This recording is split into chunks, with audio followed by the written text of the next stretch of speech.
How to fill out a cashier's check. A cashier's check is a check that offers significantly more security to the payee because it's drawn against the bank's funds and not against an individual account holder's funds. However, when it comes time to obtain a cashier's check, you won't be the one who fills it out. Your banker will fill it out and you'll provide the necessary funds to the bank.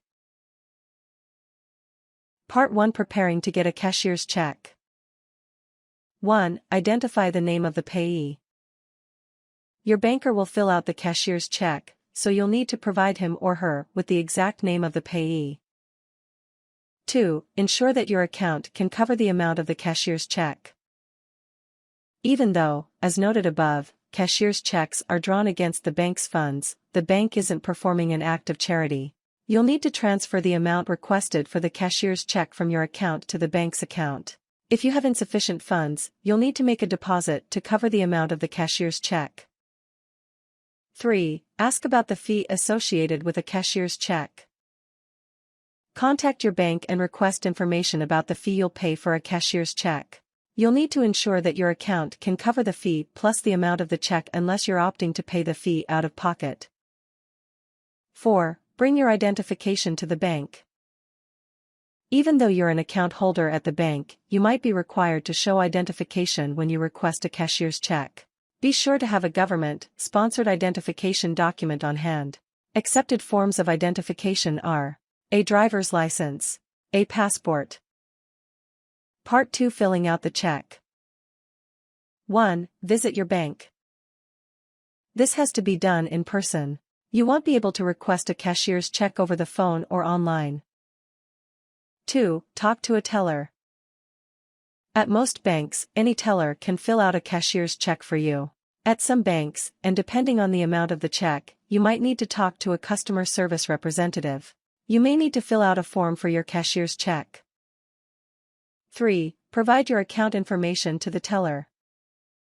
The teller will need to know your account number so that the money, and the fee, can be withdrawn from your account. 4. Show your identification to the teller. Even though you have your account information handy, the teller will likely need to see your identification just to be certain that you are who you say you are. 5. Provide the payee's name. It's best to have it written out so that the teller can spell it correctly. Remember, the teller will actually fill out the check for you. 6. Provide the amount of the check. The teller will need to know the amount to put on the check. Make sure that's clear. 7. Review the check before walking away. It's possible that the teller misspelled the payee's name or misheard the amount of the check. Give the check a thorough review, ensuring that all of the information is correct. Part 3. Using the cashier's check. 1. Keep the cashier's check in a secure place until it's needed. Although you can recover the funds if the check is lost, that's not a process you want to go through. Keep that check in a locked, fireproof box until you're ready to present it. 2. Hand deliver the check to the payee. Unless you absolutely have to, avoid using mail to deliver a large check. The potential for a lost or stolen cashier's check is just a little too high. If you really want to mail the check, use a secure method like Priority Mail Express and purchase enough insurance to cover the value of the check. 3. Ask the seller about a waiting period. Even though you've given the seller a bona fide cashier's check, his or her bank might still place a hold on it due to the amount involved.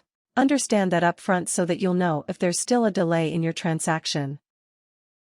4. Return the check to your bank if the deal falls through. If you shook hands and something went wrong with the deal, you haven't lost your money forever. You can take the check back to the bank where a teller will void it and credit your account with the face value of the amount. You might forfeit the fee, though. Tips. The money from your account to cover the check will be frozen right away. Don't count on any float. Be sure to spell the payee's name correctly on the check. You might not even need to use a cashier's check. Talk to the seller about the possibility of accepting a debit or credit card for payment. Alternatively, you might be able to use a bank draft. Warnings.